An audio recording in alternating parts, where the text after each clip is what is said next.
ask her how she get it. Made a couple racks, I never asked her how she get it. City girls love to have fun in the city. City girls love to have fun in the city. City girls love to have fun in the city. City girls love to have fun in the city. Welcome to Connect with Christina, episode 11. We have Dr. Baig. Say hello. Hi. Camera's over there. He also has a resting, smiling face like Dr. Mike, as you can see. Let's start off by telling everyone what practice what you do. Thank you for having me. This is a privilege to be a part of this. Again, I'm Dr. Baig from Desert Spine and Scoliosis Center. I am an orthopedic spine surgeon. Spine is all we do here. Specialize in everything from soup to nuts. Soup to nuts. It's exactly it. So we take care of the spine patient from the very get-go to all the way through surgery. It's not every patient that walks in through the door that gets surgical intervention, but again, if they're non-surgical, we get them to the right place. If they need physical therapy, we get them to the right place. Behavioral cognitive therapy, everything to go ahead and get that patient taken care of. Really, the patient isn't left not knowing where their care is going to be taken care of. Well, I definitely want to know more about this stuff because I'm going to start peeling back the onions with Dr. Baig. We're going to go all the way back to high school. So. Sure. But again, med legal space, we share that space. Sure. So with what you're talking about, I mean, that's obviously an imperative part, a crucial part of our space because we are in the business of helping people get better. Sure. So talk a little bit more about that and how your company's, how you feel your company's different. So the patient is not simply an object. It's a real human being. I think a lot of times we forget that, as the rigors of running a practice, you forget that the patient is paramount as part of your practice. It's the sole reason why you go to school. It's the sole reason why you exist. It's the sole reason how I have a meaningful existence. It isn't to go out there and acquire things in this world because I'm going to leave that behind at some point or another. And if you ask majority of the people, we're not living forever, right? So how do I go ahead and make that meaningful existence within myself, even more meaningful? Well, that's by serving your fellow man, right? Number one. Number two, as a spine surgeon, if you ask the people all around us, about a third of people, if not even higher, most of us will have some level of spine pain, whether it's neck pain or back pain or something of that nature. How do I go ahead and optimize that patient that comes to me with hope to go ahead and getting back to their meaningful existence? What's the burden is, or the challenge, I should say, is how do I make sure I don't screw up that so that, we don't go ahead and deal with a patient that goes down a dark path and loses that meaningful existence. Because that one patient, if you even believe in the 6 degrees of connection, is connected to at minimum 6 people. So it is a challenge that I embrace. It is something that I sometimes say, I serve my creator by serving my man, my fellow man. So it's something that I take very holistically rather than simply, hey, you have a problem, I have a solution, and it's a very transactional relationship. Every one person that I can go ahead and help, I feel like, they're going to go out there and be that much more productive of a human, and therefore I serve that community the same way. I knew there was so much more behind that pretty smile of yours. Now you have to go into what you mentioned. I've never heard of it. So can you elaborate on that? The 6 you said. So I am I'm a physician, I'm a surgeon, I'm a husband, I am a father, and I have kids and so on and so forth. So say for instance, I go to a physician who misdiagnoses something with me and leads me down the wrong path. How many people am I just connected to, right? So you and I are friends, right? The people in this room are my friends. But and if that diagnosis leads me down a dark path, let's just say, a path of we're dealing with my pain with a medication, a pain medication. And if I go ahead and go down that path of medication addiction or something else like that, how many lives are linked, touched by me Impacted. losing my meaningful existence, right? Justin, that's Or some productivity, heavy right? stuff. My office staff is linked to me. You know, you're a mother of three, right? Cherie, that's behind us, is a daughter. Shout out Cherie Wicker. Shout out Cherie Wicker, right? You know, we're all connected to one another, right? My practice employs, you know, dozens of people and so on and so forth. And the list goes on. So we're not so separated, despite the fact that COVID has driven that sort of like, you know, that separation between us, but we're still connected in many ways, right? You know, the person who makes my coffee in the morning at the local barista and so on and so forth, we're all connected. I do believe that too. Yeah, well, when I lose that productivity or that meaningful existence or my routine of life, you know, the people around me most immediately are impacted first, and it goes on. So it's like that quake. There's the epicenter of a quake, and then the sort of aftermath of that as well. So as a physician, furthermore as a surgeon, you know, that knife is not something I just wield like a sword, but I really am extremely calculated, extremely measured as to I have to be confident that when I go ahead and go ahead and make that recommendation is absolutely, you know, with the best of intentions and co-lining with the best of science out there. And we definitely do co-insist. That's for sure. I like that you brought up even a simple thing as like your encounter with, you know, like a barista, like you said, because that's true. And I think that brings me to the point of I mean, we're all human, and I think as we get older, we really, I guess, continue to learn more. You don't realize that, but you learn more, and I feel like I'm more open to learning. So you're more self-aware. Yeah. Right. The worldly things become less to you. Deepening good relationships and synergies for sure, you know, and you start thinking on a more holistical or philosophical level rather than simply on the quest to go ahead and look like the guy who has all the toys in the world, right? Right. Yeah. And I think too, and a lot of those people, when they're not there, they may have a lot of the toys, but they're empty. They're very empty inside. They're very empty inside. And even the people who look like they're most fulfilled, I can say with reasonable, confidence, they're still very empty inside. They're in pain in different ways. Of course, I'm a spine surgeon, so that's where my specialty can be. But I do spend a lot of time introspecting as to, you know, at the end of my clinic day or at the end of my surgical day, or even sometimes when I do interventional pain to kind of, fill in the gaps, is have I done the best I can for that patient? You know, when I go to sleep at night, was I self-aware of my, my family's needs and my neighbors' needs and the community's needs? And just to be like, it's not... It's also what you're able to not. You have to cut that. My mind is going because he's so good to talk to. All right, just cut that. Anyway, I want to go back to the coffee thing though, because sure. I've encountered that where it's like they're rude and I'm trying to get coffee, and you're like, you're in customer service, so you're like, but instead of being rude back, I try very hard to be extra nice. Sure. Because I realize, like, obviously, something's happening here. And I realize when I do that, they snap out of it and maybe I actually help their day. And, it's always go ahead and pay it back forward with kindness. We're all in this, I always call this a rat race in life, right? We don't know what happened with that barista this morning. We don't know what's going on in their personal life. Is he or she in a relationship that they shouldn't be a part of? Whatever that may be. Yeah. Did they just lose someone? Did they just lose someone? And because of financial, demands, they still have to show up to work and so on and so forth. I know from a personal standpoint, I'm guilty of that sometimes as well. I was, up late, and therefore, in the operating room, sometimes I could be a little short.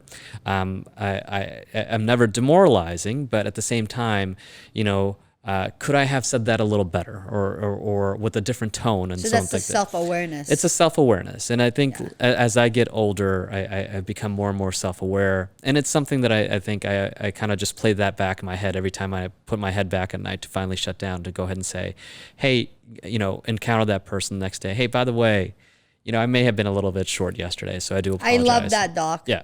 Yeah, I don't walk on water. I bleed the same color that everybody else does when I get cut, and we're all tied to this in life in many ways. And whether it's by you helping us connect to one another so that we could be more aware of what's available to us, or the immediate aftermath of surgical or interventional pain intervention, we're all serving one another in one way or fashion. We're definitely all connected, and I think that it's just a beautiful thing when you come across human beings that are about giving rather than taking. And that's why we're here with Connecting with Christina.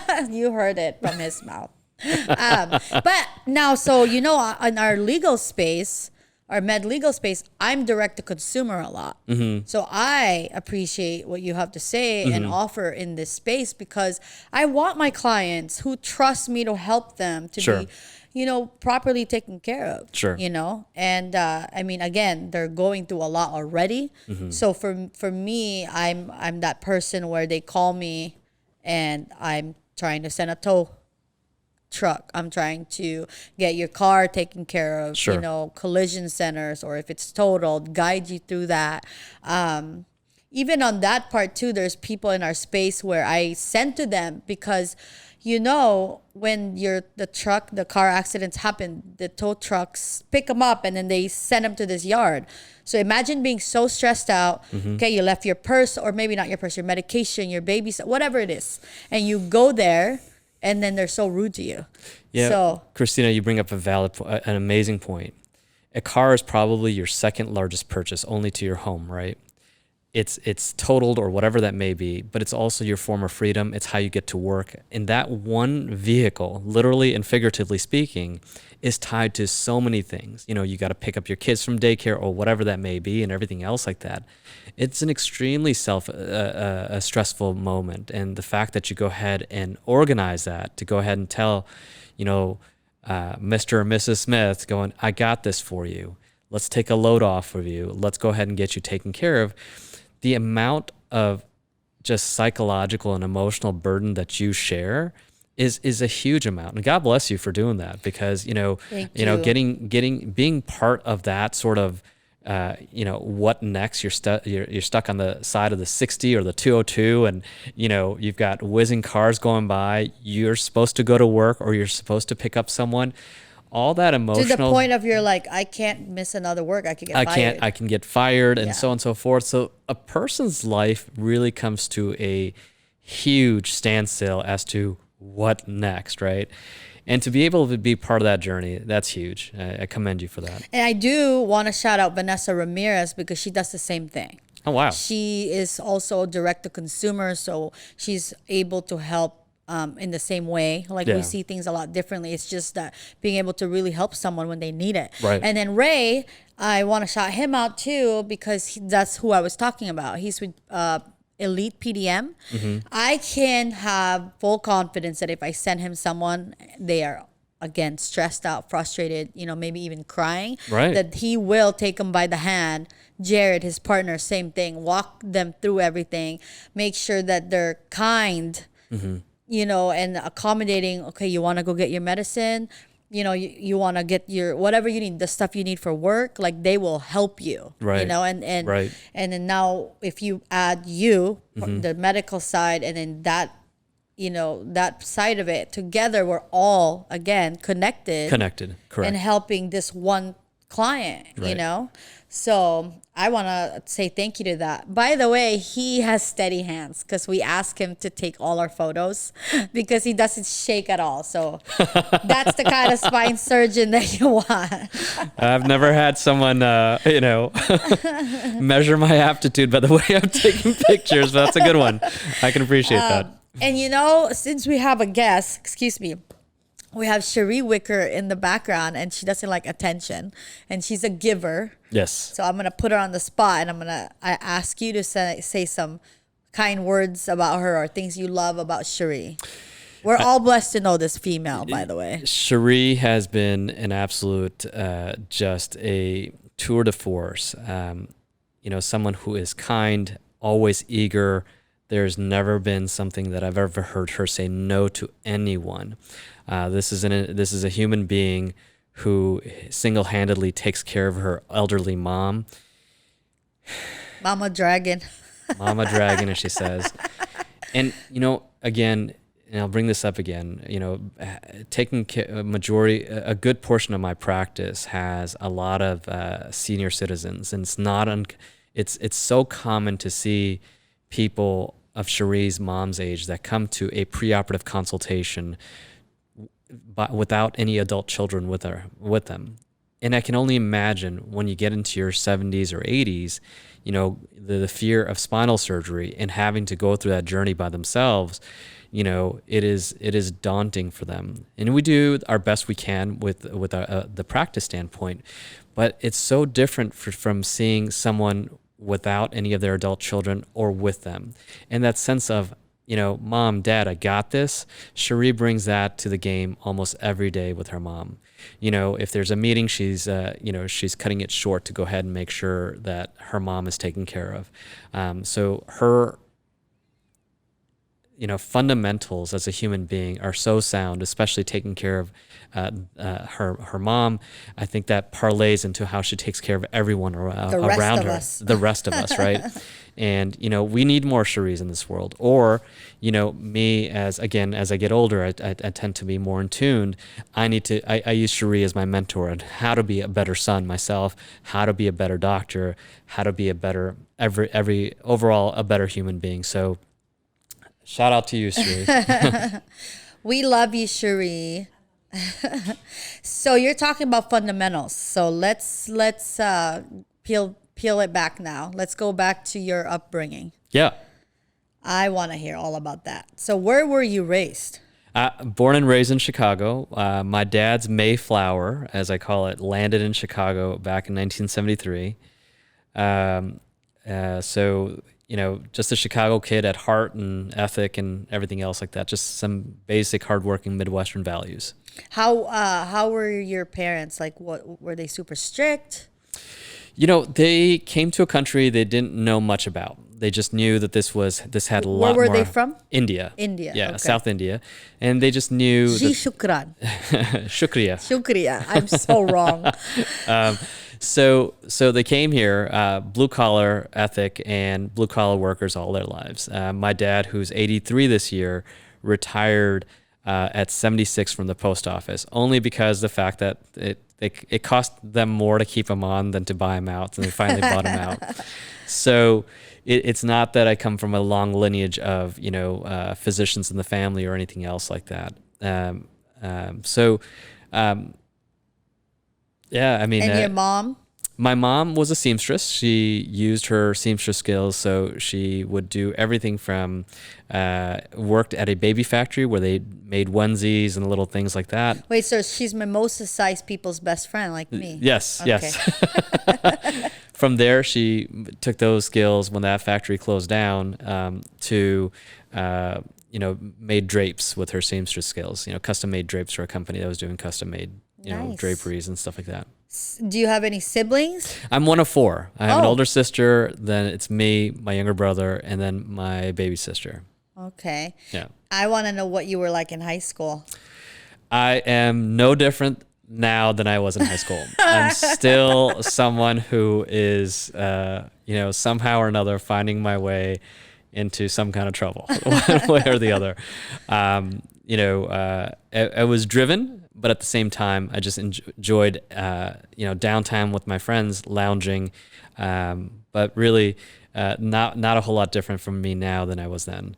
I have more responsibilities right now, so I definitely carry that, front and center.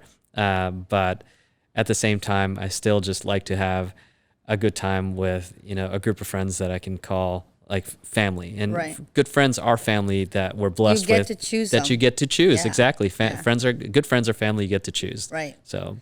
And then did you play any sports at all? I held a job from the age of 14 all the way through. Wow. I was part of, helping provide for the family and everything else like that. So I didn't really have the opportunity, but I would always play pickup ball here and there, softball, baseball, football. I wasn't extremely good at it, but I can hold my own. And of course, you you lick your wounds the next day because you're not constantly playing sports, so you're always sore after those games. I did play. I was on the swim team in high school, but beyond that, I worked full time most of the time. What did you do for work? I was a car mechanic before I went to medical school. What? Yes. So can you still do mechanic work today with today's technology? If I had to, yes, but I just stay away from it. Again, with my responsibilities right now, my time is worth more than. Right. I feel like we have to insure your hands. I have to insure my hands for texting because I'm like, oh my gosh. So, when you don't have money, obviously you'll get underneath the car and make do, right? But, again, being blessed financially now, you go ahead and yield that finances to go ahead and buy your time. So, time with the kids, time with the family, time for patient care. You're not trying to get underneath a car or anything else like that. Yeah, but it's good that you can. I can always talk the mechanic lingo in a heartbeat. Yeah. And, going back to the whole connection thing and why we're humble when we need to stay humble and kind to other people is, the mechanic might need a doctor, let's say for a heart, whatever, anything. But then the doctor needs a mechanic for his car to work. We're all intertwined. Yeah. We're all it's like intertwined. No one's better than anyone. Like No. we are, like you said, we're all connected. Sure. For college, did you play any sports, and how did you end up deciding to be a spine surgeon? That's kind of a big deal. Yeah. So those who know me know this history about me. College was it wasn't the status quo in the house. You weren't expected to go and so on and so forth. I was encouraged to have more of a vocational program, a degree. It was always something that bothered me. That hey, why is it that that college isn't part of our normal sort of inculcation? It was definitely work hard and be the best that you're at, but it wasn't, hey, just go and get a vocational program and go out and work. It's a very blue-collar mentality, and it's okay. There's nothing wrong with that. That always bothered me, and therefore it was something that I wanted to always go ahead and aspire. So I wanted to kind of break through that sort of psychological glass ceiling. But part of that was, okay, this wasn't fulfilling enough. Again, we grew up around a lot of people who were very successful, but again, being from a blue collar family, again, it was always like, that's not part of your psyche. It's part of ours. And I always kind of looked around to see what I wanted to do and how I can impact people's lives. I was always good in sciences and so on and so forth. So it was very much a natural inclination. So as I was, turning the corner of my junior and senior year, I was really trying to kind of make those connections as to what I wanted to do. And even while I was doing that, the guidance counselors at Loyola University were like, maybe this, the thought of medical school was not something that they would even go down. I hate hearing that. It's very challenging. It's too often, honestly, that I hear it. It's too often in how someone dropping discouraging words and they will cloak it in a way to make it feel like, oh, that sounds really nice, when it's really discouraging. Let's call a spade, right? And bullshit, right? I don't know if I can say that, but I will. So I remember her face. I know her name, and I basically got up and I shook her hand. I said, "Thank you very much." And she goes, "Oh, we're not done yet." I was like, "No, ma'am, I am." The next day, the dean called me into his office out of the classroom and said, "What happened during that interaction?" And I told him, Dean Slavsky, I remember him, no one should ever have to, put up with someone discouraging them. Well, they're just trying to be realistic and so on and so forth. I was like, that's not for them to decide. Right. And so I went ahead and despite the discouragements and so on and so forth, took my MCATs, did well, and applied to medical school. And the first acceptance I got, I actually put a copy of that on her door. I hope they see this podcast. I don't know if they will or not. Loyola Can I University just was send it to them? 1998. You don't know where people are. But I don't really care that begrudging feeling. What I will say to the people out there, whoever listens to me, whether or not and everything, that, don't let anyone tell you no. Always aspire for the stars, right? And if you fall short, you're still in the heavens, right? And I like that. That's always been my saying. Or the way I like to go, at the gym they say go big or go home. I like to go big or go home. So I know it's a little silly. We need to put that into a logo. And honestly, it's not even the whole grudge thing, but it's just that I want other people to hear that, like, especially when you're in a position like a counselor. Absolutely. Like, please be self-cognizant of like how you can impact these people. Physician, these kids. as a parent, as a counselor, as a if you are a pastor, any one of those people. People come to you with a hat in hand, and their heart, hoping for some encouraging words, and to go ahead and tell them no. I don't think one human has the right to tell another human and no. to your point, to all the things you've said earlier as well, it's like, don't let your current situation define who you are, because you're not a tree. Correct. You can fix whatever you want to fix. Absolutely. Absolutely. So Justin just told us we don't have too much time left, but I wanted for you to shout out your wife, who I've yet to meet, so I can't wait to meet her. And then you just had a brand new baby, so congrats. Thank you. Yeah, Jenna has been an integral part of my livelihood. At the practice, at the home level, keeping me, sane with 4 little ones at home. Just overall amazing human being. Allows me to go ahead and be here, participating in this podcast,